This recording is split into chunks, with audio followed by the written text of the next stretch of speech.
Yeah, and I'd like to introduce Henry Cuellar from Laredo, Texas. Thank you. Thank you very much, Brian. Again, Gene, thank you very much for putting this together.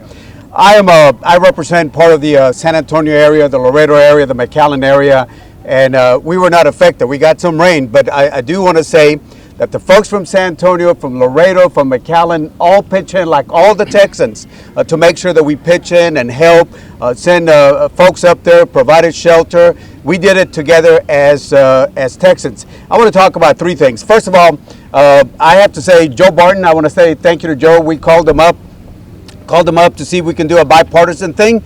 He said yes, and we got, in a long time, we got everybody together, including the two senators. That's the way it should be, all of us working bipartisan. This is a bipartisan issue, and it's not a Democratic or Republicans, and we are, in fact, it turned out so good, we're going to put a working group to talk about how we ought to be working together in a bipartisan way.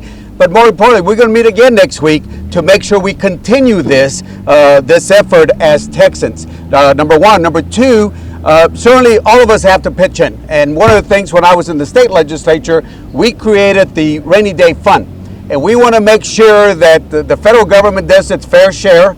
But we also want to make sure that our Texas colleagues, if there's a rainy day fund, I know what the legislative intent is. This is a time to look at the rainy day fund so all of us can provide as much help to our communities. Finally, the last thing I want to bring up is I certainly want to say there's four of us in the appropriations. You got John Copeland, the chairman over here. You got Kay Ranger, another chairwoman. You also have John Carter, another one also, the Chairman Carter has FEMA. And then myself, there are four of us in the appropriations. And again, we are going to do everything we can to make sure that we provide the funding. And again, it's going to work because we're going to work together as Texans. So to all my colleagues, thank you. And we're going to be depending on y'all that were affected to make sure that we listen to you so we can appropriate the money, all of us as a team.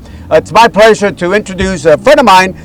We were colleagues, freshmen in the state legislature. He got here a little bit before I did. We're working together in the appropriation. My good friend John Copeland from Houston. John.